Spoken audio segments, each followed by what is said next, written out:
Great. Welcome to those people who came in. Nice to see them. The ones that Sensei Suino didn't say hi to. Hello, everybody. I hi to you all.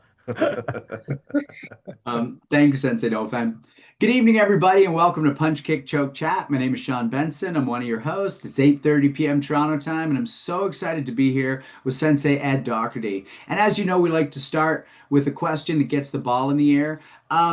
We're going to get a more complete introduction as Sensei Dauphin does any week he's here, but I'm going to give a little bit away because this goes to our question, which is that Sensei's had 24 athletes on Team Ontario and 14 on Team Canada. And I just want to ask you, Sensei, and obviously this is a wonderful question to go around the horn on. There's one thing teaching classical martial arts, it's another creating competitive athletes at a provincial or national level. What is it that makes a teacher have that extra sauce that can train an athlete for that level of competition? Oh, it's interesting. Okay, so for me, just 1 second. Sorry, I'm having a problem with the screen here. Okay, there we go. Okay, so basically, I think that usually when you see clubs where you have the competitive athletes, usually it's because the sensei competed. So, that's really a factor. When I think of all the most successful clubs, in Ontario, you have Don Ritter, Saeed Bigbani, Carl Sutton, Jim Jennings, Roman Saltykov, all of these people competed. So usually the clubs that have sort of those athletes competing at high levels, because the senseis were really into it or compete at a high level themselves. That's a really, I think, a big thing. For me, what I do in my club is not one thing. My club, we work on all elements of karate. So our mission statement is to inspire people through Karate Do and to provide the best in all aspects of karate, being martial art, sport, self-defense, and physical fitness. So we work on all of it. So when someone comes into my dojo, the truth is the minority group is the minority that competes in a high level. The majority of people do karate as a martial art, stress relief, self-defense, all these wonderful reasons. So what I do when I'm teaching is when someone comes in, I ask them what their interest is. And I've only ever had one student say competition in all my years. I teach karate for my living for 25 years. We just celebrated 25 years. I have about 140 students. And, I've only ever had one say that. We've had a lot of really great champions. Like we've had people win at the Soke Cup World Championships, the World Police and Fire Games, the US Open, Pan American medalists, Commonwealth Championship medalists, US Open. But the thing is, though, when we're looking at people coming in, I always ask them first, what has pulled you to karate? What's pulled you in? And when they say that, it gives me a little bit of an idea about how I'm going to shape their experience at the beginning. And what I do is you kind of like being a sensei, it's kind of like being a good parent. But so what I do is if you have an athlete, you have someone who's 16 and they want to be a champion, the volume of kumite will be greater than maybe their kata and bunkai and goshin jitsu. But conversely, you might have, like, for example, I have this student, John, wonderful guy. He's Shihan now. He's 62. He's a lawyer. He's interested in self-defense, Goshin Jitsu, the kata, but I still make sure he spars so he's slick and he has reaction times and he can still spar, but just the weighting is different. Or if I have Caleb McCaughey, who's a Canadian silver medalist, just got back from Pan Am's, his volume is more kumite. But then what I do is I still make sure, like a good sensei, like a good parent, like eat your vegetables, I still make sure he's doing his kata. I still make sure he's doing his requirements. So when he's done competing, he can still enjoy karate for the rest of his life. I love that answer. And you kind of answered what was going to be my follow-up, which is what do you have then those competitive athletes do? And you did mention the weighting, which is really specific and detailed. Is there anything mentally that you impart differently in terms of competitive edge? I think that when you're looking at the competitor, I think that what's important or what's fun is that it's not a cookie cutter thing. So, for example, you're going to have different people. So like I had this student, Chris Burke, and he was like a marauder. He was a beast. He won the Canadian championships. He scored 54 points. It was only scored on once. And his mentality and the way I would talk to him was different than, say, someone else. Like I would say things to him that maybe I wouldn't say to another athlete. Another athlete, maybe they're more if I said the same thing to them, it would freak them out. So what I like about coaching is that everyone's a little bit different. So what I do with the athletes, I always start them off with the fundamentals for kumite. So they learn how to do a proper gyakuzuki, proper kizami, proper maiwashi, step up maiwashi, proper back leg maiwashi. They have the proper guard, proper position. And I call that building your armory. So I start off with building the armory and giving them the tools. And then once they get the tools, now we start looking at distance control, timing. And then what we start working on also as you start developing is what we call, and I took this from a Wayne Otto seminar, is that they talk about winning minds. So we talk about winning minds. So when I was competing, what I did was I went down to the Ontario Sports Center and I wanted to learn about sports psychology. And I competed from the time I was 7 to the time I was almost 29. So that's like 1985 to 2007. And at the early days, people didn't talk about sports psychology so much. You just did a lot of karate. If you were the evolution of sport when I first started competing, they didn't even call it sport karate. They just called it competition karate. And then as it evolved, they started using that term sport karate. I don't really love that term. I prefer the term competition karate better. And what would happen is everyone just did a lot of karate. But then as we started evolving, we started training more like athletes. We started taking in things from track and field, short track speed skating, different drills, plyometrics that helped our body. One of my coaches, Dave Stuart, really introduced that to me and taught me plyometrics and how to explode properly, how to do exercises and weightlifting that's going to help me specifically for karate.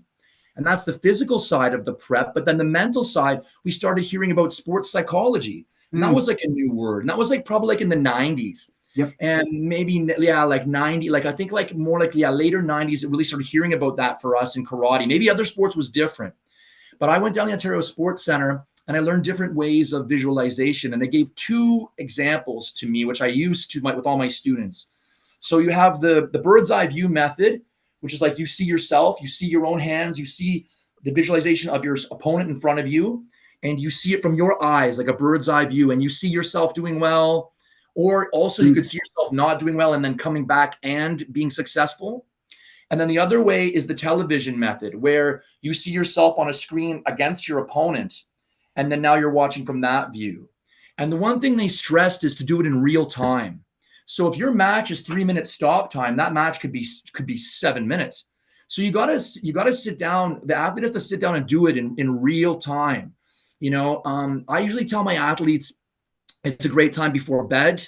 You lay your head down and you. But for me, like I always tell them 2 things. I always tell them to have matches in your mind where you just dominate and it's all you. Just like really fun. And then have matches where you are competing against someone, then they're beating you. And you have to come back, because we want to form these mental pathways in our mind that we can see ourselves coming back from adversity. We got to train this. We want to train this and make this part of our training. So it's not just physical. We got to see it in our mind's eye. We got to see it in our mind. So that's a really important thing. And I believe positive self-talk is really massive. Like right from when I know, like, it's interesting. You look at like different generations. When my dad was a wonderful man. I had wonderful parents. But when we were kids, like all of us here were told, I'm sure we're told, children are meant to be seen and not heard. When you're a little kid, you grandma and grandpa are coming over, you just be careful. It's not going to be over. Like, and then it's like, but like now, we parent a little differently. And we teach, I think one thing very valuable to teach children right off the bat is positive self-talk. So when they come in, even when they're little, it doesn't matter if they're to compete or not, positive self-talk. So when they come on the floor, I teach them that before they step on the mats, they say to themselves, I'm here to work. I'm here to work. And I teach them when they're in the Pee-wee class, ages 4 to 6, I teach them to say, and we say this in class, I can do hard things. When they're 4 to 6 year olds, just a simple thing. My wife read this article about this lady, and I'll just really quickly segue this. This lady got in a car accident. My wife read this article and shared it with me. She got in a car accident. Her car went out over ice, and it went under the ice. And she was about 21, 22, young lady. And since she was a little girl, her mother would say to her, you can do hard things. Her whole life. So when this moment happened, when she was under the water, she said the only thing going through her head was, I can do hard things. So she got the belt off, the water filled up in the car. She got out of the car. She swam in the cold water up to the top. She dragged herself across and saved herself. And the only mantra in her head was, I can do hard things. So my wife Leanne passed it on to me, and I say it to my 4-year-olds. I love that. Let's go to you, Sensei Dauphin. And part of the reason I want to start with you, with the question, what makes someone a good teacher of competitors? And I like the word you used as coach, but also you've talked a lot lately about asking new students, what are you here for? And if there's anything you want to touch on in regards to that. Yeah, I just like the kids to know that whatever they're coming for, or not only the kids, any students who come, there's no bad reason to come in the dojo, right? So, and I said kids at first because oftentimes the parents try to interject first. They try and get into you. And I'm really good at just saying, whoa, whoa, whoa, I just need you to be quiet for a second. Like, I just want to talk to your child for a minute, or whoever that is, your boyfriend, your girlfriend. Um, and I've heard everything, Sean, from I want to be Spider-Man to, Mhm. all of it, right? And I don't think there's any bad answers for, and then usually what I'll do then is I'll try and get them on the floor with another student right away to do some warm-ups and meet some people. And then I'll talk with the parents a little bit privately, or whoever that person is that brought them in. Um, I agree with Sensei Docherty, though, that very rarely do people come in and say, I want to be a world champion, or, I want to be not into a karate dojo. I want to be a cage fighter. That usually comes later after they get the bug a little bit. Um, yeah, that's my take on it. Thanks, Sensei. Sensei Suino, what about you? Maybe talk if you want about how students enter the dojo in terms of their competitive versus non-competitive desires, and what makes somebody a great teacher of winners at that tournament level. I mean, I think a lot of the same qualities that make great martial artists anyway, right? If you can inspire people to work hard, you can give them good work habits, you're there for them when they go through hard times, and you're a role model, not only yourself, but you present other role models for them, so they have something to aspire to.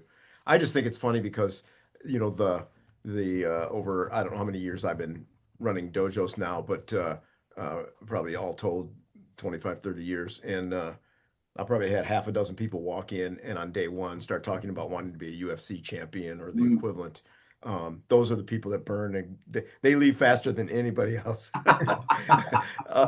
Yeah, it's just, that's my inverse law of trash talking proportionality. The ones that stay forever and become really, really good are the ones that are less like show up. They're kind of wide-eyed. They're like, I like this. I always wanted to do it. They start, maybe they stumble a little bit, and then they're there 10 years later just crushing it. I really appreciate that. Before we go to Hanshi Legacy, I haven't coached a ton of competitors, but I had one fighter who wanted to do his first full contact fight. And for me, he did win that fight. The thing that helped most was my own humility, which was knowing my limits as an instructor. So we would drive down the road to see Sensei Dauphin. And that was just something where I recognized that I've given this guy most of the tools, but there's a refining that I don't know how to give. And Sensei Dauphin being a champion himself, so that I just want to throw that out for myself, is that I actually needed to know my limits as an instructor if I was going to have a student thrive the way they needed to. Hanshi Legacy, And he KO'd that guy. Just yeah. all of our hard work, he knocked that guy out. And by the way, I want to throw out with only karate against a kick. It was just somebody who wasn't sure karate would work, and I was like, "No, your karate will do just fine," and it did. Because sometimes I think we specialize almost too much. It's like you can fight or you can't. Hanshi Legacy, what do you want to say about what makes someone? We have someone in this call who's got some gold rings from you teaching them, but you've also been taught to victory. What do you think makes a sensei also a great coach of an athlete to win? Who doesn't want to be a world champion or an Olympic athlete, right? But I do have some questions that you might be able to answer. They may sound negative, but when you're teaching, do you do kata competition? Myself? Yes. Do they at your dojo? So we do kata every day. Yeah. So we do the full traditional karate. My students, when they compete at the elite level in kumite. But in the dojo, we do our kata. We're a traditional karate school. I teach traditional Chito-Ryu Karate. So it's a traditional karate school. Okay. So how do you sometimes I'm just going to say this other thing, and maybe you can help me out there. So when I go and I watch, say, somebody using a bow in competition, or some weapon, or even empty-handed kata, and they yell, they go at the very end of their kata, that long yell or scream. Whereas the actual teaching is that you only ki for the amount of time You're correct. You're completely correct. That you're touching the body, which is Yeah. a quarter, less than First. 2 milliseconds, right? Yeah. So how do you separate the philosophy and the teaching from somebody really understanding? I think what's interesting here is that the type of karate competitions that are out there. So like I compete, like my dojo competes in Karate Ontario, Karate Canada, where that comes from like a traditional line. So you don't really hear that elongated ki so much in the WKF format as much. Like sometimes when I look, I'm not trying to knock anybody, like it's just all different things and like all different champions and all different organizations, and everything has their place. And I think everything has value. But I see sometimes on videos, karate competition where people are screaming and kiing. That's not even the purpose of ki. They don't even, right. It's just like Hollywood. So the type of like the competitions that we go to is from traditional roots. So you don't hear like like for me, my athletes compete in kumite, but like for me, for example, I competed in both kata and kumite internationally, and the type of kata tournaments and kumite tournaments were coming from traditional roots. So the ki is a burst. It's a burst. It's just that moment. And because I'm coming from traditional type competitions, you don't hear that elongated ki. I've only ever seen them like on TV, or like when I've seen them on YouTube or pop-ups on your social media, but it's not the same kind of organizations that I've been a part of. I hope that helps. Really appreciate that. Ladies and gentlemen, like I said, I'm Sean Benson, one of your hosts. Before we do our introductions, if you're with us on YouTube, if you're with us on podcasts, subscribe, like, share, fight in the comments, agree in the comments. We want your traffic. We want your love. But if you're here on the Zoom call, you're here in real time. And what we really want is for you to be a part of our living history. Sensei Dofan just lit up the chat button, and that's a chance for you to ask your questions of Sensei Docherty, or to ask a question in and around the topic we're discussing. And we really look forward to that.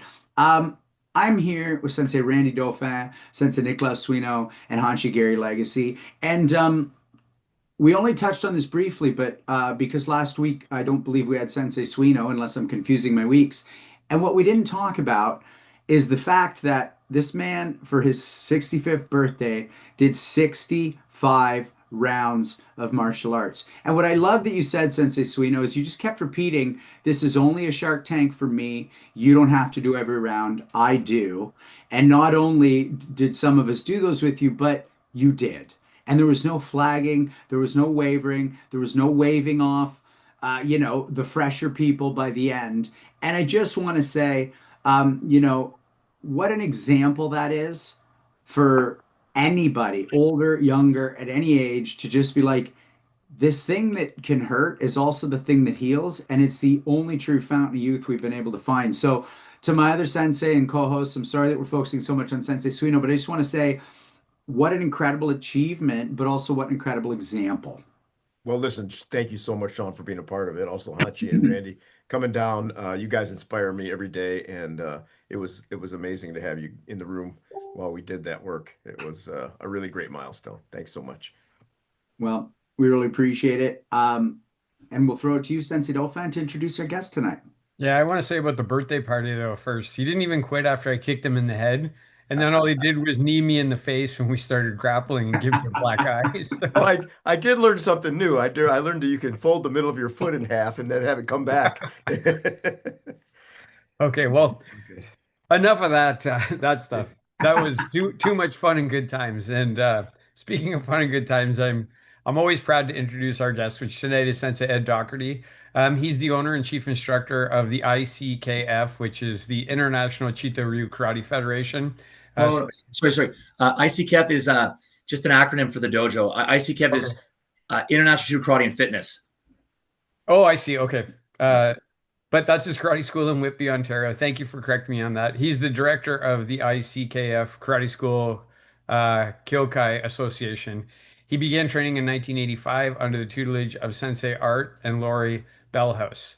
Um, Sensei opened his own dojo in 2000 in Whitby, Ontario, and has been teaching professionally for 25 years now. He holds an eighth degree black belt in Chito-Ryu Karate and has trained closely with the likes of a lot of people we know, Bill Carr, Sensei Sam Moledzki, who's on the call today, Dave Stuart, and also had a profound training experience with, I'm going to butcher this name, Sensei, so you can correct me, uh, Kugizaki Hidemichi Hanshi. Very good. In addition to an extensive personal competitive career, including a multi-time Soke Cup World Champion and numerous medals in national and provincial Karate Canada tournaments, his dojo has students from ages 4 to 74, and they have produced 24 athletes for the Ontario provincial team, with 14 representing Canada internationally.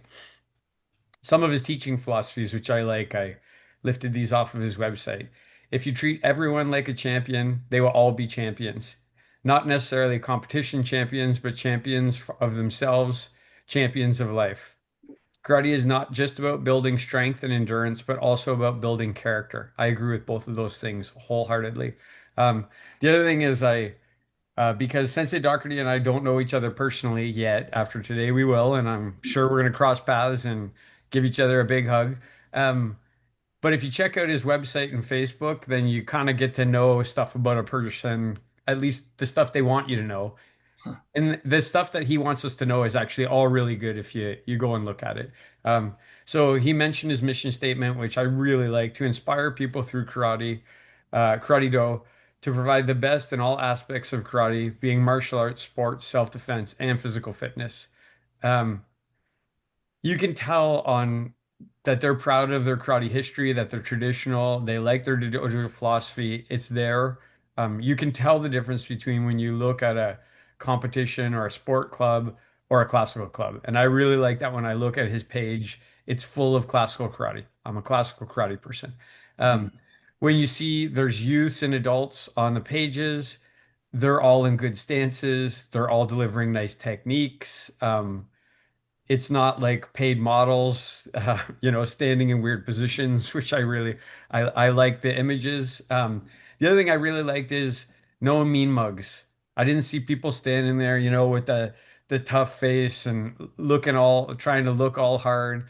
It was a lot of smiling faces. To me, I like that when I look at somebody's page and I see their students and they're sweaty and they're smiling, because to me, that means they're enjoying their community and they're enjoying the training. And that's what we want to see as classical martial artists. So that's my introduction today for Sensei Docherty. And thank you so much for coming on. Pleasure to have you on. And I'm looking forward to learning a lot from you tonight.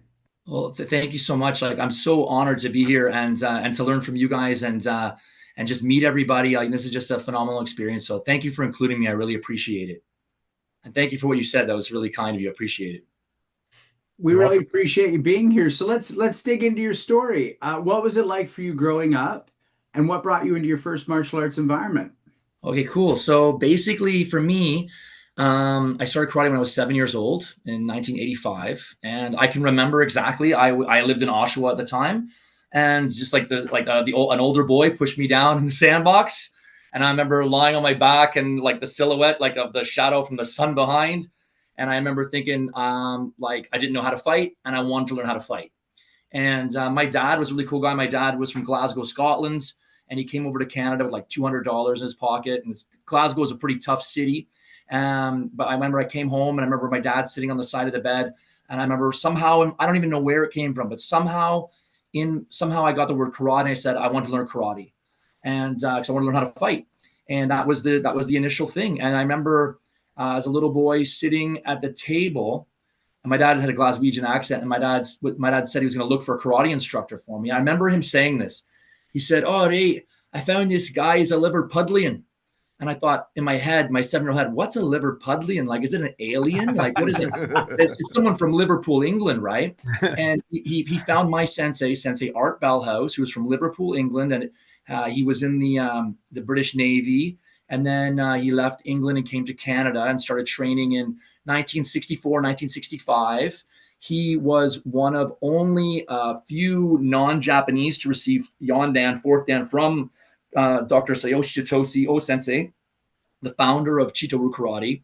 And I remember my first class. It was like magic. I went my first class. I remember Sensei Bellhouse. He's a tall man. He's a tall, like skinny, like lanky man. And he's like 6'2", and I'm like a little boy, 7 years old. And I remember him saying, you know, I'm Sensei Bellhouse. And I remember just being in awe of the whole thing. And like, I remember the class was incredible. Like, I remember my hair standing up on my arms and the back of my neck.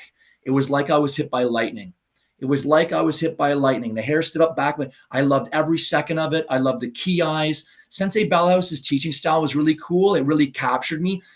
He made it like it was military. So like, I know you can't compare the dojo to really being in the military, but he made it like that military vibe. So there was a real kind of over the bridge boys, kind of over the top boys kind of vibe to it. It's like there was a real momentum in the class, a real traveling sensation of forward momentum in the class.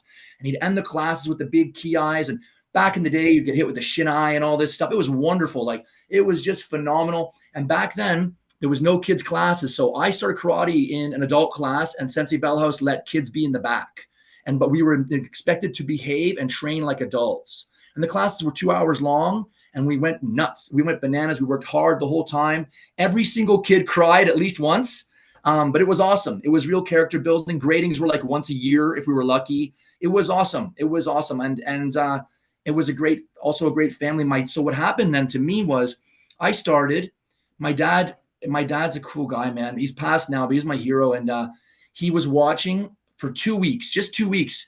And he said, karate is too, I remember him saying, it's too interesting intellectually for him not to join. And he joined. And I love what happened. So like, my best childhood memories, my favorite childhood memories is just driving to the dojo with my old man, just, if pardon my French, shooting the shit on the way down to the dojo, hearing stories about the family, hearing stories about Scotland, hearing stories about music or philosophy or whatever. We talk about all sorts of concepts and karate. And I remember one thing he said, which I really loved. He said to me, in the dojo, like Scottish people, when you're little, they say daddy. That's how they talk. So he goes, in the dojo, I'm not your daddy. He goes, in the dojo, you know, you're doing your karate and I'm doing my karate. And in my young head, I felt like he's my dad, but in the dojo, we're brothers.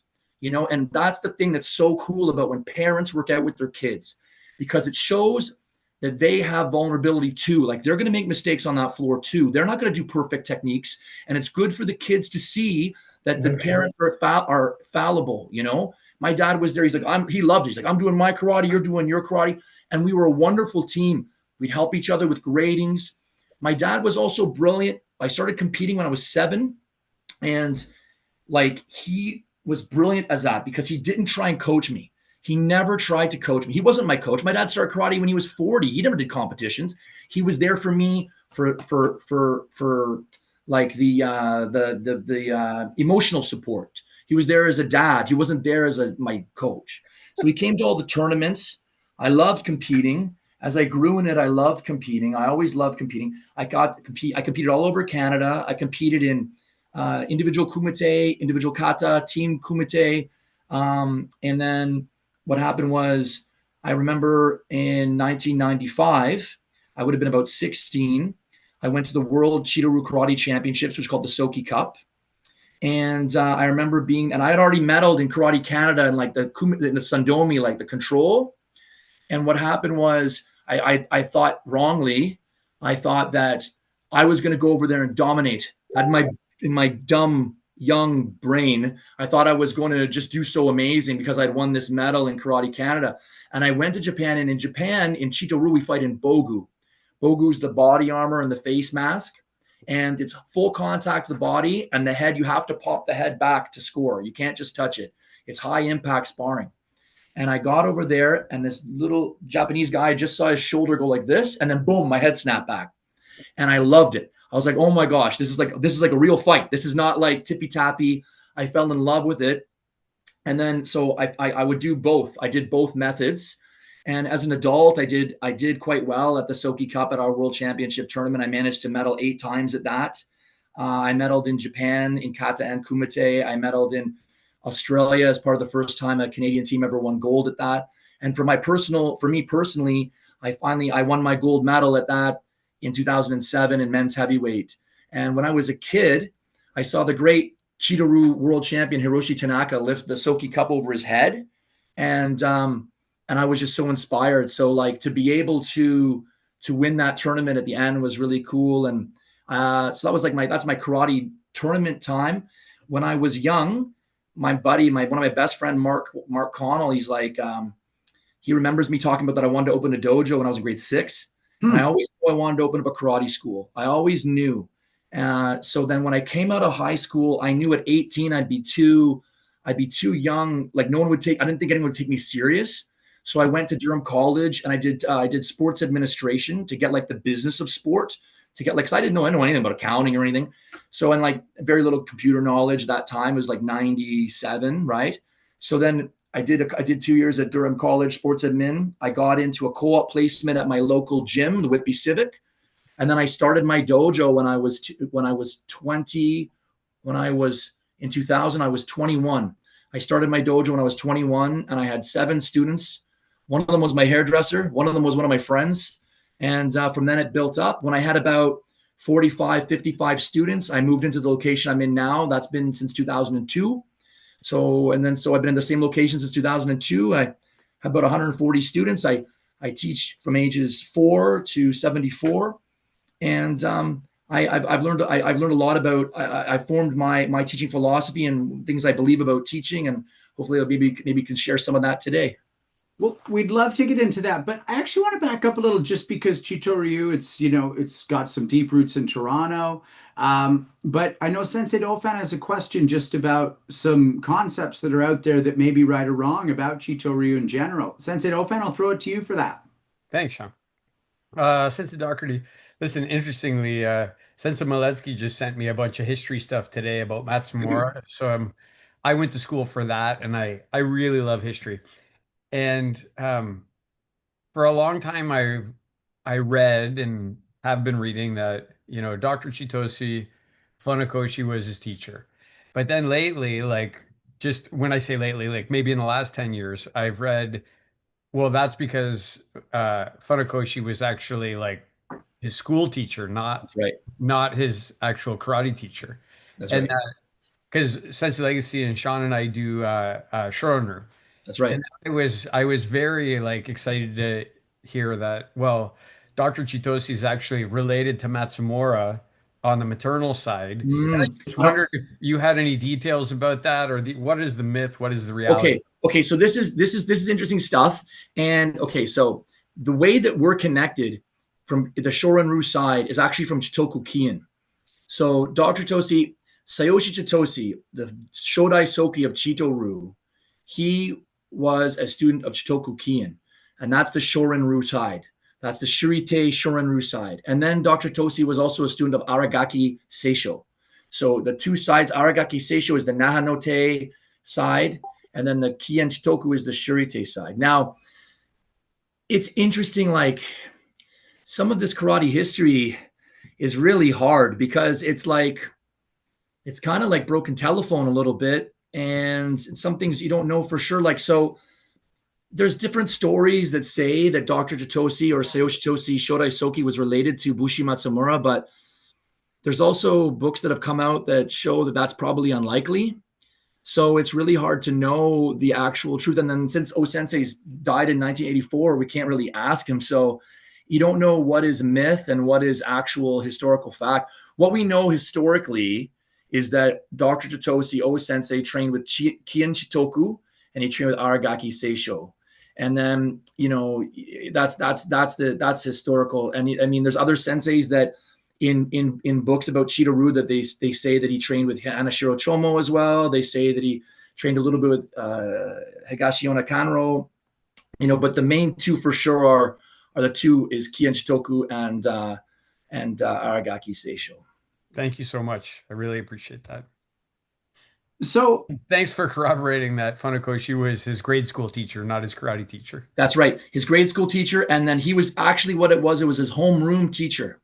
He was his homeroom teacher. And then his son, they were friends. So Giai and Dr. Tosi were friends. Mm-hmm.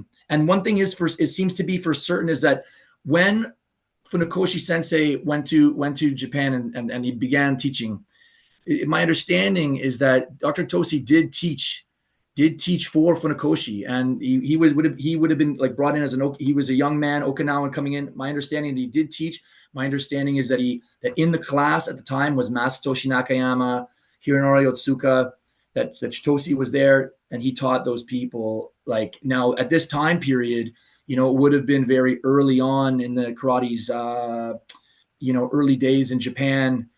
So what it called at the time, maybe it could have been karate, could have been Tode. I don't know what they were calling it right at that moment, because we're talking like 1920s, 1930s, pretty early days. Thank you so much. And then, did you ever have any interaction, or did your teacher that you know of with Masami Soroka, who was sort of the grandfather of martial arts in Toronto, as far as we know? Yeah. So my sensei, when my sensei started karate in Canada, Soroka Sensei was the head of Chito-Ryu Karate in Canada. And then, so this is like one of these things where, there's different sort of takes or stories on what happened. Like my understanding is this. So I wasn't there. Like I'm born in 78, right? So this stuff happened, even some of this stuff happened before I was born. But so this is just the understanding of what my understanding. So rightly or wrong, this is what I've heard or been told, is that Soroka Sensei was teaching Chito-Ryu Karate, but what happened was he believed he wanted karate. My understanding is, this is what Sensei Bellhouse told me, he wanted karate to be in the Olympics. So because he wanted karate to be in the Olympics, Shotokan, especially JKA Shotokan karate, was the dominant worldwide. So he began to teach the Chito-Ryu like Shotokan karate. This is what I've been told. And that so then what was happening is, and also like the way, the methodology that the JKA taught, with the big stances and everything, I think I have read that he believed that they were better for our European North American body type. So he believed that. Maybe, I don't know if that's I don't like that's what I read. I don't believe that, but I think that's what I read. And that's so he was basically teaching Chito-Ryu like Shotokan. And then what happened was different Canadians would go to Japan and then train with Dr. Tosi, and Dr. Tosi is using Seisandachi with shime and shibori, the squeezing inward and the wringing out sensation of the muscles, the pliability, right? The shime and shibori of when you step and you move your feet and you squeeze your muscles, and this is very much more like an Okinawan karate. Chito-Ryu Karate's front stance is just one stride. It's not a big Zenkotsu. So apparently what happened was, I've heard different versions. One is that O-Sensei, asked Soroka Sensei to go. Other versions is that Soroka Sensei left. I mean, who knows, right? But like I heard that O-Sensei asked. I mean, like it's hard to say. I'm not trying to. Soroka Sensei I'm sure he's a lovely man. It's not. But they had a parting of the ways.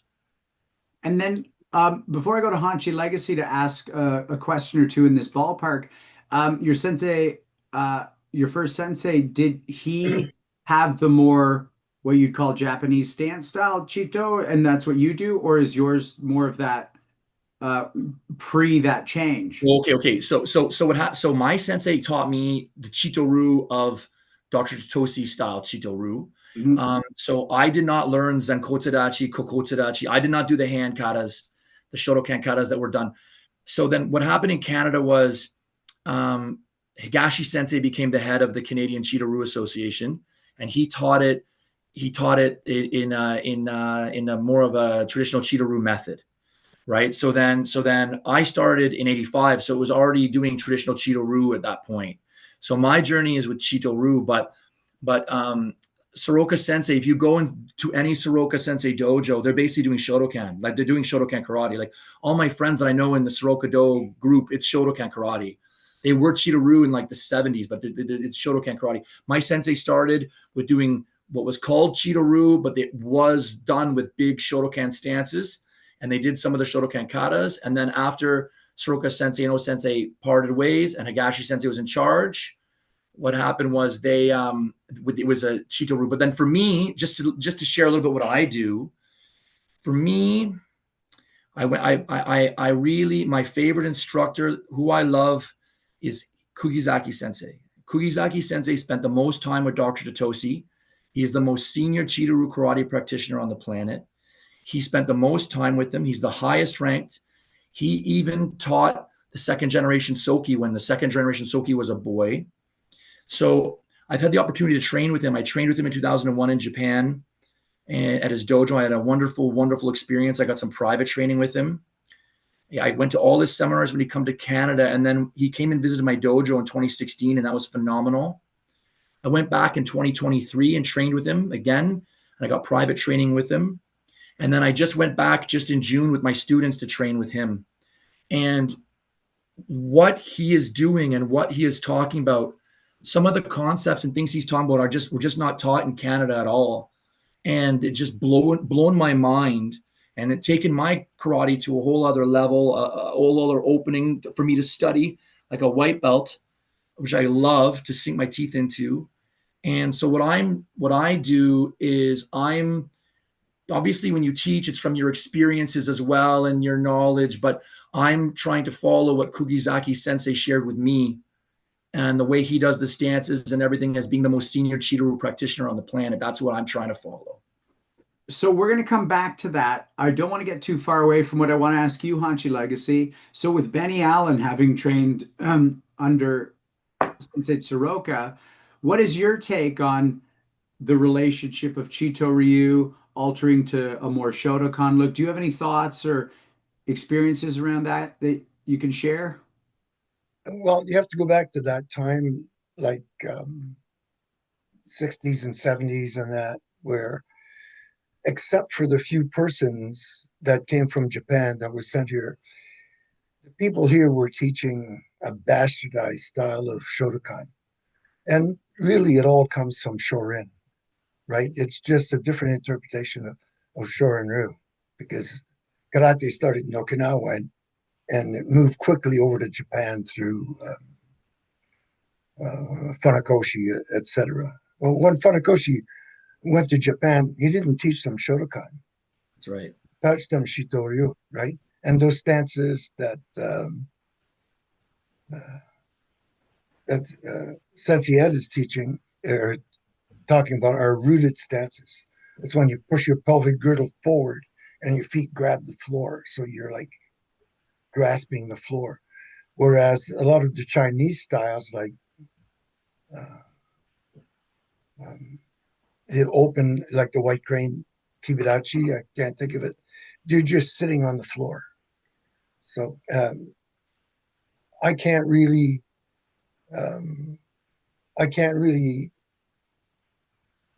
follow that line of history, because when I came in, even Benny Allen, he taught Goju-ryu, Chito-Ryu, Tai Chi, so a lot of them were grasping a lot of different martial arts to keep their schools alive. But they mainly kept everything connected to their fighting. And that's what Benny Allen did. He was the greatest striker Canada's ever seen. Thanks, Hanshi. Sensei Dofan, I know you have a thought here. Yeah, I remember in the advent of the internet and when websites first started coming out, I was tenacious about like looking at stuff.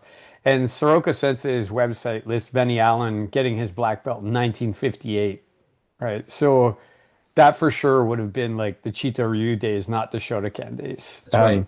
And he was in the same cohort with Hanshi Monty Guest. They got their black belt at the same time. They're both listed. Kwai Wong is listed as a person who got his black belt at that time as well. So that would have been in the Chito-Ryu days. Yeah, and interestingly, Kwai Wong Sensei actually switched back and started doing Shorin-ryu. He eventually left that fold and went back to Shorin-ryu. At least that's the history I read. Obviously, I was born in 1971, so 1958 is way before my time. It's interesting because Chito-Ryu Karate was founded in 1946. So it's like, it's very interesting. Like, and when I was in Japan talking to Kugizaki Sensei, originally Sensei, Dr. Tosi, was calling it Goju-Ryu. And then Kugizaki Sensei said he thought it was strange because we didn't do any Goju-Ryu katas. And then he changed it to Chito-Ryu. Then he changed it to Chito-Ryu. Chito-Ryu is 1,000-year-old Chinese style. The to is the same symbol for to as in todi, right? So it's and then in 1946 is when he coined it, but he was teaching much earlier, and I think he was using the terms like Kempo Karate Do and things like this. But then he also used the terms Goju-Ryu, and then he finally settled on Chito-Ryu. So I don't know what that Goju-Ryu thing was. Maybe he realized someone else had the name, and then he go, "Oh, I'm not going to use that name. I don't know. I just made that up. That might not. I don't know if that's real, or if maybe he was affiliated with them, and then he decided to do different. I don't know. I don't know the history there, but he was calling it Goju-Ryu, and I don't think he was affiliated with any Goju-Ryu people. So I don't know if that's just a coincidence, but he went away with the Goju-Ryu and went Chito-Ryu. That was what I learned in Japan. It all sounds similar. Suino Sensei, it all sounds similar to Kano Sensei saying, well, this is judo. And then people who are training under him leave and say they're teaching jujitsu. And like all the muddled time of when these things are being formed and what people are going to call it. It's almost like it's your personal preference, not. Yeah, the evolution of karate takes a strange turn because in order for us to keep our art alive, it has to keep up to modern day. And it's our duty to, at this time, make sure that the martial art stays alive. If it stays the ancient way all the time, just look at a fighter now as opposed to a fighter back in those days who has all the health advantages, all the philosophies and ideas of modern day. And even some of the drugs and everything that they take to keep up. So karate is in transition all the time, right? It's you're learning from Matsumura, Itosu, Funakoshi, and your sensei now who puts in his ideas and helps to form or to shape the karate of the future. It's during our time if we don't do that. It's like watching hockey in 1927 versus hockey today. A guy like McDavid would score like 40 or 50 goals a game. The goaltender wasn't even allowed to go down on his knees. Did you know that? A goalie could not go down on their knees. They had to stand. So everything is right now and today, everything is going through an evolution. So karate is really never the same way. It's consistently updating itself every day, all the time. During our time, it's going to be us that make those decisions. And hopefully when we make the right decisions, the people, our students like you, Randy, and you, my students, hopefully they will pick up from that. And when we get into the future, from knowing what the past has been, can produce the footsteps ahead of them. So that's why there are a lot of different styles coming out from the very beginning where it all started out to be Shorin. I really appreciate what you just said, Hanshi. Like I that's really there's this quote, I think Hanshi McCarthy always puts it out there, don't seek what the masters knew, seek what the masters sought. Yeah. And I love what you said too, like, because I'm like, interesting. I have like, families come in the dojo, and I had this Chinese family come in, and they're reading all the kanji on the walls, but like in Chinese, right? Because it's all the same symbols. And I go, do you know any martial arts? And they go, no, I'm just reading it. I'm like, that's kind of cool. So then they were reading the word Ru, and I love the way the Chinese explained it. They said it means flow. And that goes to your point that it's a flow of information. It's like a river. It keeps going. It's not a fixed thing. Sometimes I feel like when we say style, it sounds so fixed. But when you say, like the Chinese, they say flow, that makes it a little, to me, that speaks to me a little more because it's like a living thing. Yeah. The word Ryu also means dragon. there's so many Cool. different meanings. In a kanji, there's more meaning. It's just like light. The word light, does it mean that it's not heavy, or does it mean that it's not dark? So there are a lot of kanjis like that that have a lot of different meanings, and they get them mixed up. Mhm. The word the Yeah. word anko actually means red beans. So itosu, if you read the wrong kanji or took it the wrong way, you would say it's not iron horse, it means red beans. Well, with no disrespect to our masters, maybe that's why he had to stand in that wide kibidachi, because he ate too many red beans, and That's enough. bad. It is bad. It is bad. Before we move on to another question that I want to come back to with something you brought up, Sensei Ed, Sensei Dofen, you mentioned reading the internet in those early days. It wasn't long after where you had me write a Niden essay. And fun fact, one of the early times that I ever did this was Sensei Dofen asked me for my Niden essay to write about the history of karate in Canada and specifically Ontario. So PKCC and these ideas have actually been in the ether for us for 25 plus years, or around 25. In any case, yes, Kwai Wong was a Shorin man, and he considered himself to be a devotee of Shoshin Nagamani after whatever Chito-Ryu start he may have had. Sensei Ed, I just want to ask you, you mentioned that Sensei Kugizaki had concepts. They're unlike anything otherwise taught. What are those concepts? Okay, so this is what was kind of interesting. So like I don't know what like I just know from like my experience. So in Canada, Chito-Ryu, and I'm not trying, and when I say this, I'm not trying to knock anybody or anything. You know what I mean? Like I'm like everyone's just doing their best, right? But like when I came to Japan to train with Kugizaki Sensei, we have Sanshin kata, and we have also Shimi no kata. Shimi no kata is like a smaller training kata that prepares you to do Sanshin kata. And in Canada, and in my time in Canada, and maybe I don't know. Anyway, like the general gist of it is that people would say things like you're doing these techniques, and then if someone hits you, it's your body is strong, so you're to get that impervious from the training, and then also the health factor, and then and then there's very little talk about tanden. So then I go to train with Kugizaki Sensei. And what he did was basically what he said was that people don't understand what Shimi no kata or the Sanshin kata is for, and it makes it useless if you don't understand. So what he was saying is he's a very nice man. But what he was saying was that when you're learning those techniques, those Sanshin techniques or Shimi no kata techniques, you're working on the tanden, and then you're working on what's called waki no shime. Waki no shime or waki shime is the shime that's underneath your lat muscles. So when you're doing the technique, if you're doing the technique, you're squeezing the tanden, you have the shime and shibori in the stance, the glutes, and then you're using the tanden as well as the waki shime to do what's called torite.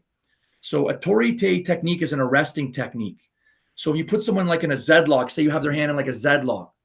So say most people would just use their strength. And what he's saying is when you're going and doing the that kind of training, what that is doing is teaching you how to use the proper muscles. So when you put a Z-lock, a torite technique, an arresting technique on somebody, you use the tanden, you squeeze the tanden and the waki shime at the same time, like an accordion, and it makes the technique like this. It takes the technique to a whole other pain threshold. And he's 88 years old, and he's putting I'm like 225, and he's putting these locks on me, and it's excruciating. And he does it so soft. He's so soft, and only at the right moment. But that's because he's mastered the use of the tanden, waki, and waki no shime. And then when he does that, he has the softness, and this is like a whole other. He also does his punches with the dead weight, dropping the weight. Like he is incredible. So that whole thing kind of blew my mind. Also, the thing is too is that the stances he used. So he uses the stances the way he learned them from O Sensei. So some Chito-Ryu groups stand in a uniline stance. He does not do that. He stands in Seisandachi or Tati Seisandachi. So Seisandachi slightly wider, Tati Seisandachi is more narrow. I'm not trying to knock anybody who stands in the uniline stance, but there is no combat art really that fights in a uniline stance. Every boxing, everything you have the Tati Seisandachi or Seisandachi.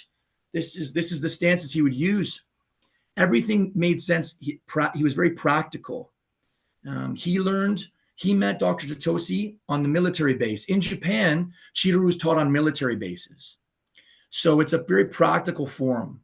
And he used to do judo, and he saw O Sensei, and he liked O Sensei and O Sensei's personality and what he was teaching, and he became a devotee of O Sensei. And when you're talking to Kugizaki Sensei, and he talks about O Sensei, there's a picture of O Sensei on the wall, his eyes quickly dart over to look at him every time he mentions his name. He is like devoted. And it just, the guy was wonderful. And he smiles. Like he comes out, he starts off very serious, and then he starts he starts smiling, and then he starts torturing you, and he's smiling and he's enjoying it. And he's just very, very, and the thing that's cool about him too is he has all these techniques like this, but then at the same time, and he's going to talk to you about Rafael Agaev, the great world champion, and about how Rafael Agaev has all these kamais. He's so current on, not his student won a bronze at the Paris Open WKF. And then he's talking about Torite. He's talking about how it used to be called Goju-Ryu, then Chito-Ryu. He tells you the history. He took me to O Sensei's grave. He's like all the history and tradition. And then he's still up on what's happening in sport too. He's the whole thing. He's like no one I've ever met in my life. Thanks so much for that. Hanshi, I noticed you nodding along about some of the concepts with the wrist locks. And interestingly, Sifu Bako, who was a recent guest of ours, while using different language, being Chinese, talked about some very similar ideas. Hanshi, was there something you were connecting with there, or? Yes, the Sanchin, the white crane, the Okinawan crane is directly related to Shorin. And my sensei, Anthony Sandoval, the reason that they turn their heel out, try to do Sanchin with both your toes facing out and your heels facing in, and you'll do a double inside middle block. You'll feel that it's very weak.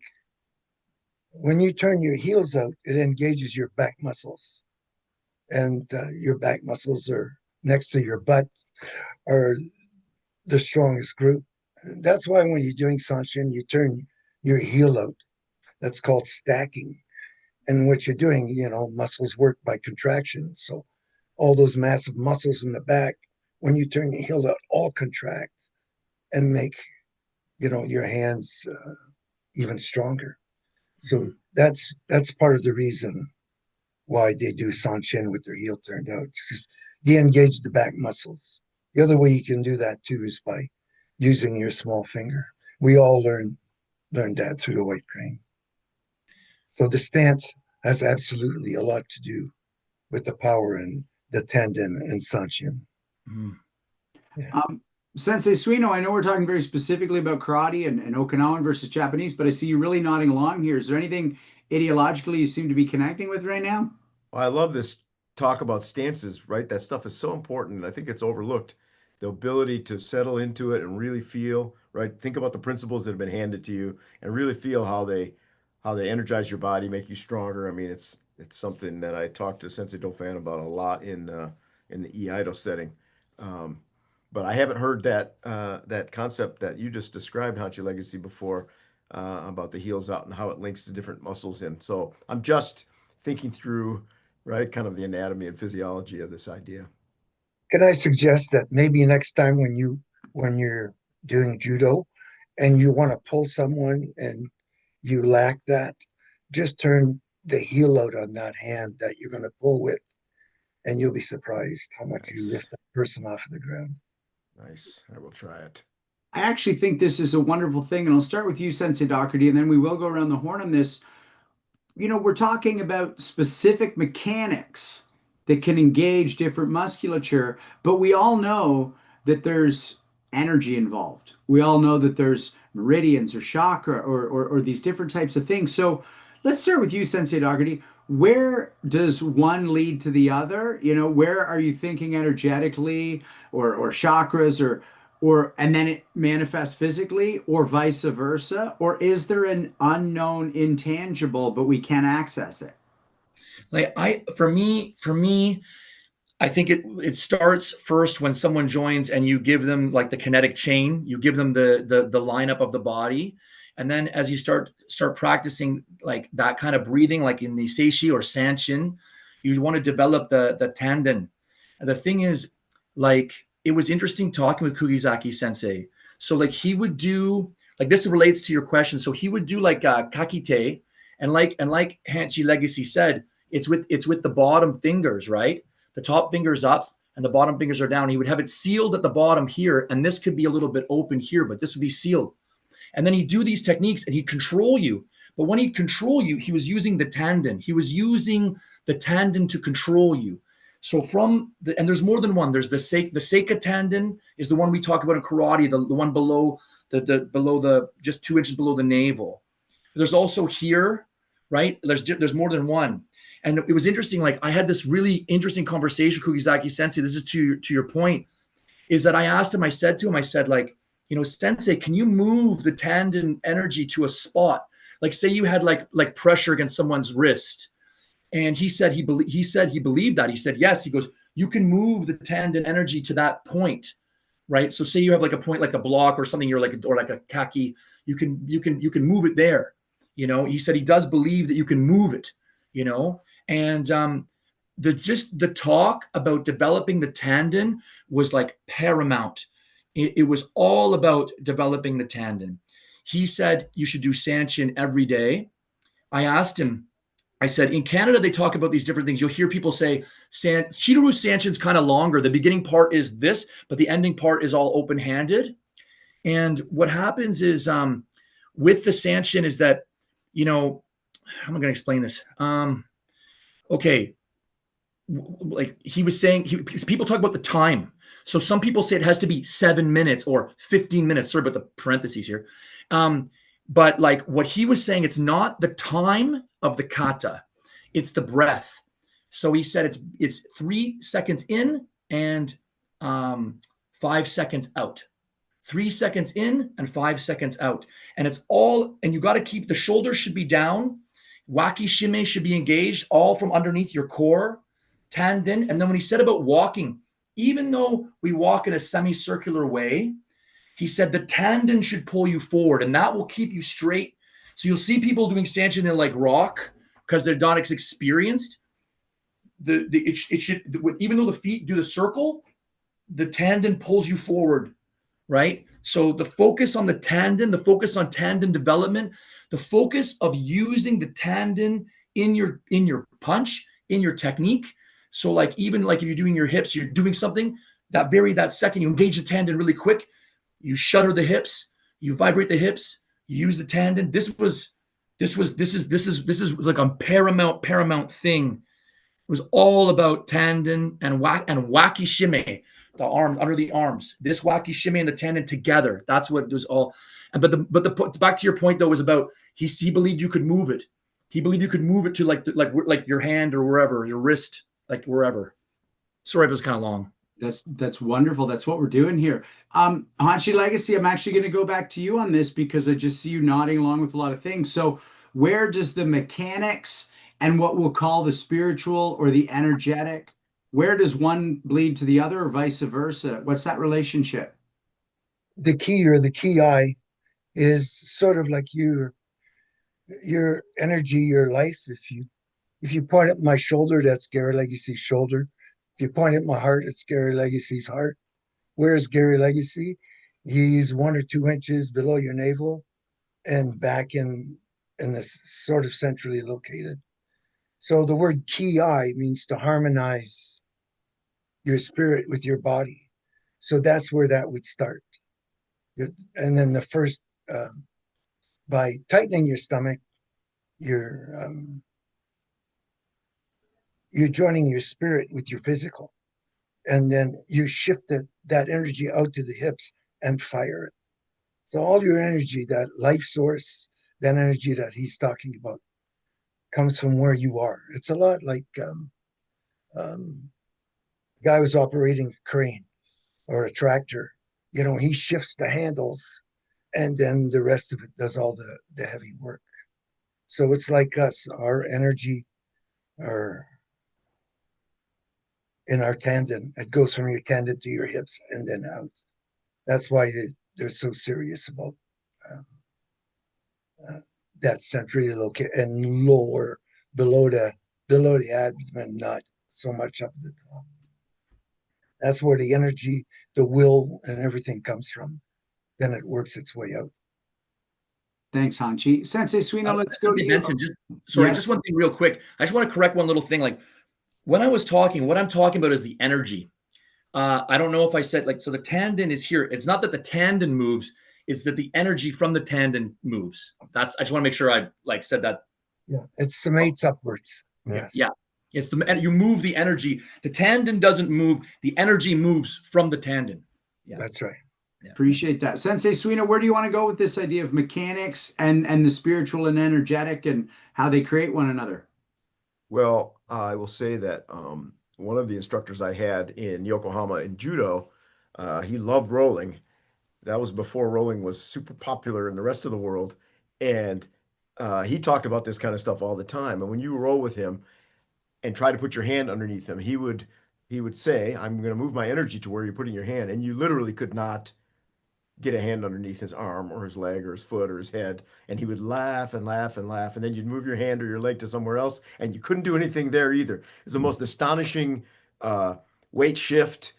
And he attributed all of it to almost exactly the word for word in Japanese, of course, to what Sensei Docherty was just saying. I've seen it firsthand, not only in karate now, but I've heard it in karate, but now I've experienced it firsthand many years ago in Yokohama in judo. It's incredible. It's incredible, especially when you see Kugizaki Sensei. I don't even think he's 100 pounds. He's 88 years old. He's 90 pounds, 80 years old. And he does these things and you're it almost defies logic, but it makes sense. He explains it in a very practical way, which really makes it real, which is so cool. Like you said, your friend, he explained it very real and he's doing it. And it's it's just incredible. It's an incredible high level to strive for. Sensei Dauphin, where do you go with this idea of the energetics versus the mechanics, or is there no versus? Where does it all live together? I just think everything he said is right. I'm not, that's the way every good striker I know strikes. They do move the energy from their tendon to their fist or their foot or their elbow or wherever that might be. That's just, and I mean, again, I'll mention Benny Allen's name again. And you can ask Sensei Legacy, he could move it from his tendon to his fist without moving his arm too much, and you'd be flying through the air. Lots of people have talked about that. So I believe that is a real thing. But listen, where I go with the spiritual side of it, Sean, and all of what we were talking about is something Sensei Legacy says a lot. Karate's here to change you. You're not here to change it. And last week when we were talking to Sensei, the Senseis, why nots, the two of them, we started talking about perfection of technique. And then when I went to the dojo, I put on YouTube, and for some strange reason, there was Shaolin monk talking about it and brought some things full circle. And I think it bears on what we're talking about, which is, while you're trying to perfect your technique is perfecting you simultaneously, right? Trying to do the perfect kata is making you into the perfect person simultaneously, right? The martial art, and then you can scaffold on that whatever you want, right? That's how your tendon gets strong. That's, karate builds good shoulders and good arm muscles and good leg muscles, but you're not going to do that in any of that stuff without a strong core. That needs to be paramount and first, in my opinion. Really appreciate that. Sensei Docherty, time is real. It is 9:40. That means it is time for your 10 questions. Right. Sensei Dauphin, our timekeeper, our very strict timekeeper. He's setting that clock for 10 minutes. You have 10 minutes to answer your 10 questions. We All ask right. you to answer as impulsively as you can. Feel Okay. free to expand on your answers. You can answer 1 or 10 questions. The time is yours. All right. What is your favorite martial arts technique? Spinning back kick. Who is the most influential martial artist in your life? Okay, so I have two. I have my sensei, Art Bellhouse, who is like family to me. Like he is like we have the old school sensei student relationship. I've never called him his name. I've only ever called him sensei. My dad loved him. My family loved him. Loves him still. He's 85. He comes down to my dojo every Thursday and helps with the kids. I met him for coffee today. I mean, he's like, and when we had our, I phoned my parents and I phoned Sensei Bellhouse. He wasn't just invited to like my wedding; he's invited to my sister's wedding. He's like, he is family, and my kids know him, and he's over. He comes over for dinner. He's family, so he's a massive influence in my life. Really inspired me as a kid the way he taught. Very powerful, energetic. Really captured me. Really lit the fire for me. And then I have to say that number two, but also extremely important to me, is Kugizaki Sensei. He changed my karate. He was so generous. People say that the Japanese are reserved. Well, I don't, not Kugizaki Sensei. He just gives and gives and gives. And he is just, he is the best karate master I've ever met or seen in my life. And I'm just trying to honor what he taught me by doing my very best in my dojo every day to share it. Who do you think is the most influential martial artist alive today? I think Sensei Patrick McCarthy is. I think what he's been able to do to show it worldwide like this, the way he's been able to not just capture the technical side where like you see the brutality of like how it could be used, but also the intellectual side and the concepts and the philosophy. I think Patrick McCarthy is the Oprah Winfrey of karate worldwide. The next question is similar but different. Who do you think is the most influential martial artist of all time and why? I think if we're being accurate, it's probably Dr. Jigoro Kano. I think that Kano is probably the most because he's the one who took judo and spread it around the world. You know, like before, when you hear about people from a certain generation, they start talking about how they found karate is because they were looking for judo. Like my sensei was looking for judo. And if you hear Sensei Moledzki too, I believe he was also looking for judo. So, I mean, like a lot of people, and judo was already in the UK. Like my grandfather didn't know karate. Like my dad was from Glasgow, Scotland. Like they know judo over there. They didn't know karate. My grandfather knew guys who did judo. Judo got out first and around the world first. And because Dr. Jigoro Kano was also involved with, I believe, the Japanese Ministry of like Sport and involved with like the Olympics, and he was very out front with the global Olympic thing, I think he is the most important person in the history of martial arts. We don't have right or wrong answers, but I did say Kano as well. So we're going to consider that the right answer today. What is your favorite martial arts movie?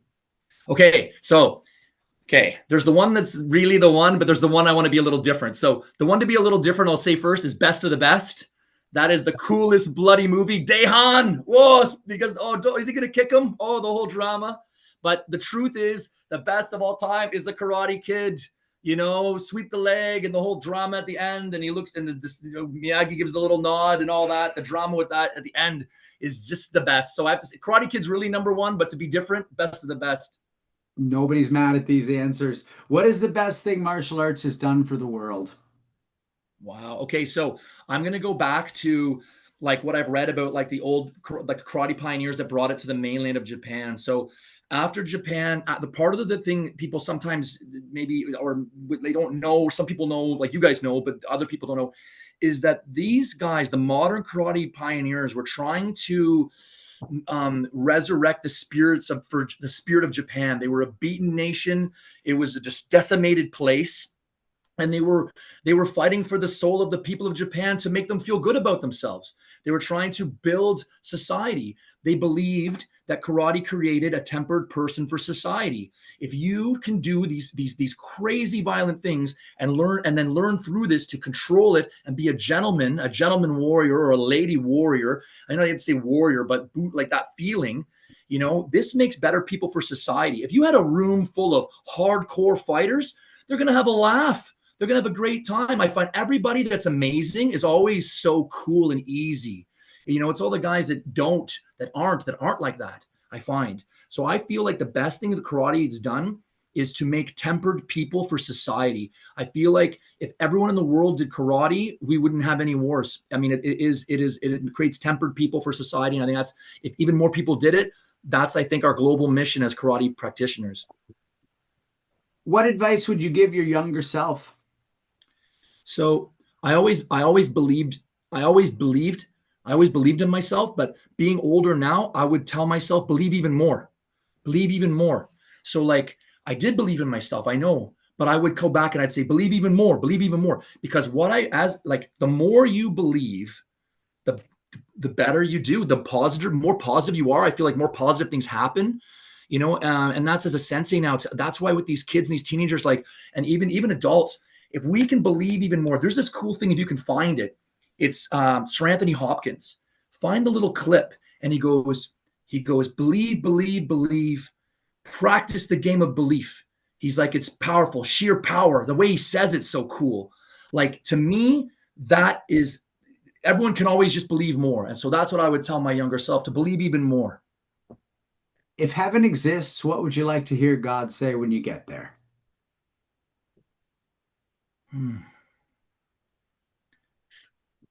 Oh, that's a hard one. Okay, well, I consider myself a good person, but I was raised Catholic, so I would say like that they would say that I'm forgiven for any of my any of my mistakes. I would say I would want to be forgiven for any of my foibles. I'm a good person. I haven't committed any crimes or anything. You know what I mean? But I would say I would if there's a God and there's a heaven, I would want to say, you know, hey, listen, like, you did your best, and you're forgiven for any of your like little mistakes. Our last two questions come as a pair. What is your greatest achievement, and what is your greatest regret? That's interesting.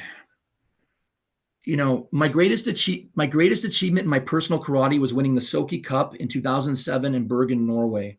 I wanted to win that tournament since I was 10 years old.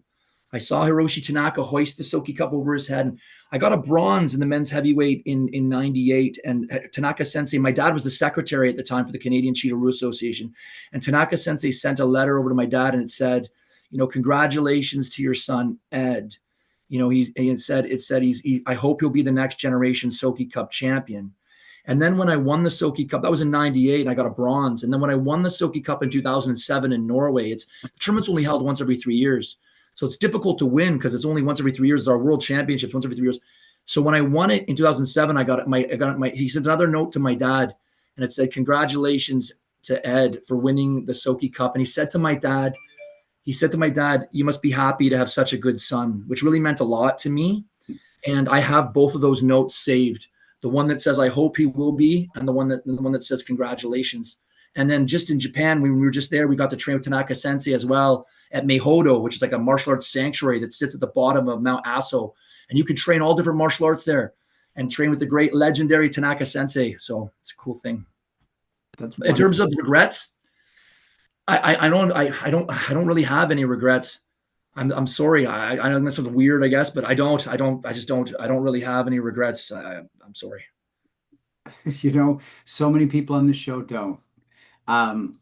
So there's nothing to apologize for. Sensei Dofa, how's our time? 1 minute and 30 seconds left. Ooh, pretty great. Look, there's no right way to do this, but I think if you can fill your time but not go over, you're winning at life. So thank you for your 10 questions, Sensei. I want to ask you, first off, you mentioned the Bogu earlier, and I wonder if there's anything more you want to say about that. And secondly, it's totally different questions, so answer these as you wish. Talk about the ongoing relationship with your father through the martial arts that you started and felt so proud and brotherly to be with him. Okay, so I'll show you this here. So Bogu Kumite is my passion. And when I was in Japan, Kugizaki Sensei actually commissioned me to make like an even thinner Bogu. You can, this gear, you can hit full contact with the body. You use little speed bag style gloves, and then you have the headgear. Okay, this allows you, the feeling in Bogu is Ichigeki Hisatsu. You want to have that to annihilate with one blow mentality. There is no wazaris, there's no half points or super points. Everything is just one, but there's only 3 ippons. 3 ippons. You have to have that ichigeki asatsu in the blow. A glancing blow, a blow that just touches is nothing. So the bogu is the spirit of Chito-Ryu Karate. Dr. Totosi, Chito-Ryu is bogu. In Japan, they also call it strong style. But this is the method. If you had knockout here and you had WKF touch here, bogu's probably like in the middle. It's high impact sparring. Dr. Totosi was looking for ways to have real fighting, but then protection, because like apparently he was a medical doctor. So he also fought in Okinawa. So he defended himself. So he wanted full contact or high impact sparring with protection. And then with my dad, and that journey with my dad is to me the journey of my lifetime. You know, I mean, I think of him every single day. My dad was a wonderful man. He came to Canada with only $200 in his pockets. He used to always say to me, he always say these Latin phrases. He'd say, repetitio est mater studiorum. Repetition is the mother of study. And he'd also say, a mock Latin one is the way he lived his life. Illegitimi non carborundum. Don't let the bastards grind you down. You know, he was a great man, and I miss him dearly. Well, I'm sorry that he's not with us, but I'm also very happy that you got to spend the time on the mats with him that you did and off. Sensei Suino, God, did I see your face light up when he just said repetition. What do you want to say about that? Because that's as excited as I've seen you on a show. It's just funny because my dad used to always say the same phrase in Russian, "Повторение мать учения." Repetition is the mother of learning. So I grew up with that, as you know, in my household, and I tell my students the same thing. I say it in Russian. Sensei Ofan, what do you want to say about either repetition or anything else your dad dropped on you or your mom that was worthwhile? I'm not gonna say anything about what my dad or mom dropped on me. It was mostly my dad. It was the back of his hand most of the time, but it was a great man too. Like, I think repetition is the thing, right? I've been saying lately to my students that the best martial artist, period, like the thing you need to have is to show up, right? Just get your ass to the dojo. Um, and that was in a book recently that I gave Sensei Suino for his birthday. It's called Undeniable. Like Michael Jordan didn't become an undeniable basketball player by showing up at the basketball court and doing different things every time he showed up there. No, he did all the core, the main things he had to do all the time over like every day. And that's why he became one of the greatest basketball players. And I think, you know, I guess I say it all the time, Sean, wash, rinse, repeat. You know what I did today, and you know what I'm going to do tomorrow, and you know what I'm going to do the day after that. Like, my life is easy. The patterns of my life are easy to predict, right? As far as repetition goes, I would just be echoing you and Sensei Legacy, just about conscious repetition. It had never been named for me, and you know my phrase of the day, Sensei, it's come back tomorrow. As far as my dad, it's not about martial arts, but he always just said a man's debt is a debt of honor. And I have imperfectly repaid my debts, but I really love the idea that if I don't pay someone back, my honor is now diminished. And I like that. Hanshi Legacy, what do you want to say about repetition or any great phrases unrelated to any of it that your folks dropped on you? Yeah, well, I guess I would just put it this way. As you know, in my class, when somewhere between a white and a yellow belt, I tell my students that in order to get your black belt, you have to throw at least 1 million punches. So what do you think you should do now? A few of them say, I guess we better get started. And that is the same thing. It's just my own way of saying the same thing. And you know, you've been through it, right? Thanks, Hanshi. Really appreciate that. I said before, Sensei Docherty, time being real, it's real. So the way we like to end our show is we go around the horn. We start with Hanshi Legacy, and then we'll all say a little bit about our time with you tonight. And then you'll have the last word and say good evening to everybody watching and anything else you might want to say. So Hanshi Legacy, what do you want to say about our time tonight? Our time was good. You know, I learned a couple of history things about Chito-Ryu. We crossed paths on, Chito-Ryu and the styles of karate, how to how it moved around a little bit, and who Funakoshi's teacher was, as opposed to martial arts teacher. So, and um, some of the things that I believe that I did in martial arts was also brought out by yourself there, Sensei. So I appreciated that. Sometimes it's like cleaning out the closets, getting the cobwebs out of there, because you don't always cross that same thing every day. So I appreciate our time with you. And I don't think we've ever met. So maybe at Capital Conquest or somewhere we'll run into each other. I'd love to learn from you. It's an honor to meet you. Okay. Thank you. Thank you for coming. Appreciate it, Hanshi. Sensei Suino, what would you like to say tonight? Really great conversation. Thank you so much. I love how these themes kept coming up that are things that I experienced in my own life. I'm a judo man from 1968. So Wow. when you said that Dr. Kano was the most influential of all time, I certainly resonated with that. I love the phrase. I probably misphrasing a little bit, but you said everybody who's amazing is always cool and easy, and I just think that's so true. That people have gone through the ringer themselves, put in the hard work, gotten great at something. When you hang out with them, it's inspiring, but also, you're chill when you don't have anything to prove, right? Um, I also said, and I was on episode 1 of this show, that I don't have any regrets, and it's still true. And I really thought it was cool that you said that as well. Super cool. Thank you so much for being on the show. I know Randy has a few things to share as well, but thank you. Wonderful to meet you. Thank you so much. Grateful for your time.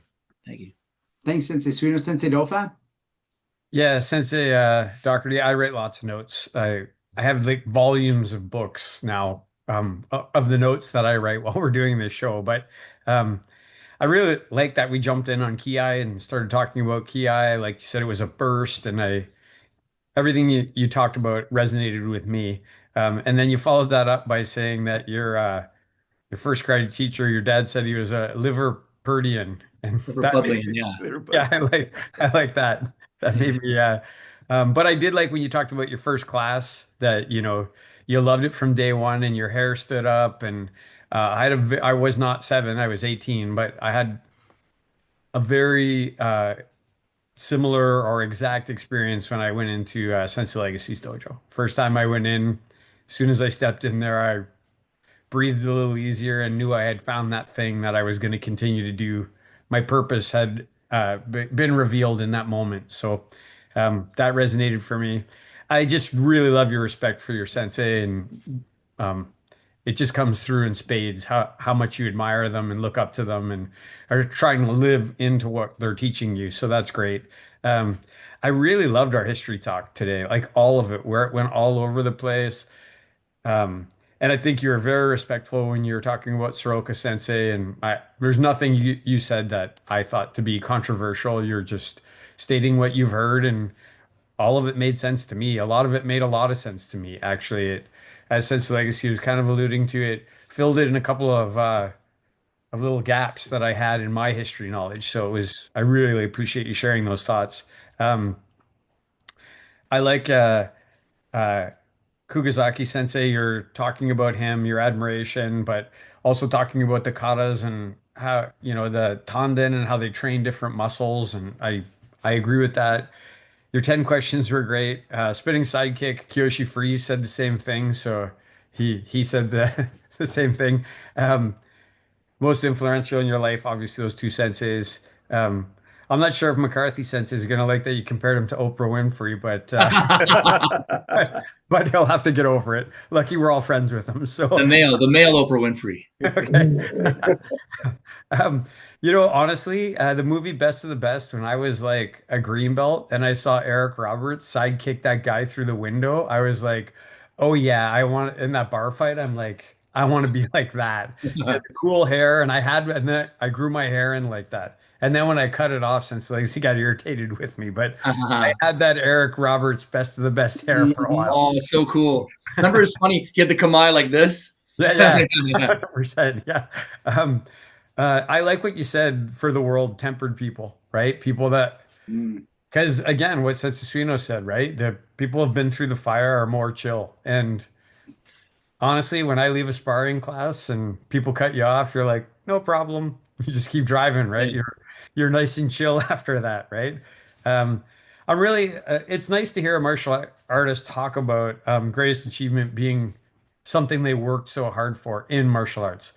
A lot of times, we say our kids and stuff like that, and that's great. I think that's all of our greatest achievement. But Yes, you know, definitely. I really, really like that you wanted to win that tournament.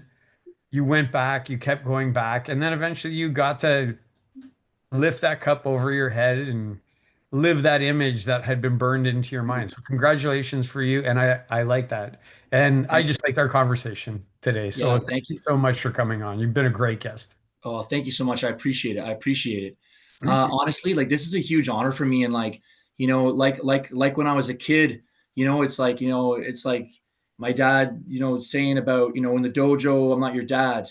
But like it's like, and then that's like I thought in my little head, in the dojo we're brothers. It's nice to meet, you guys as I know I just met you, but as my martial arts brothers. And if you're ever in the town of Whitby, please come to my dojo. Everyone's super cool. The dojo vibe is awesome. Everyone just wants to train. We just all want to we just want to be a little bit better today than we were yesterday. And I know it sounds cliche, but it's so true. It's so what we're all about. And you guys are. I'd love to meet you guys in person. I know I'd learn a ton from everyone, and it's just a real honor for me. And Hanshi Legacy, like I've been massive respect for you. I've read so much about you and all of you. I went on everyone's things. I seen pictures of Randy, with all this kumite stuff, man. He looked like a great fighter, and Sean, what a great speaker and leader today, and Sensei Suino. Like I was watching your Iaido today, and I was like, I'm not kidding. I was on my couch. I was like, holy shit! And you that cut through the air like that, boy. Holy smokes! I mean, like it was good. I was like, I was like, I literally said out loud, holy shit. So anyway, like this has been a real pleasure for me. I've really enjoyed myself. It really means a lot to me, and I hope that we all get to train together and work out together in the future sometime. We will. Thank you, Sensei. And I do apologize. I said you'd have the last word, but I would be remiss not to thank Robert Schlumsky, Justin Shea, Andrei Sedashev, Josh Kitchens, Cristiano Landolt, Judy Guglielmi, Stavros Stavroulias, and Emily Ruth Driscoll, who help run the show behind the scenes. So thank you, my hosts. Thank you, Sensei. Thank you, all you viewers. Can't wait to see you next week. Good night, everybody.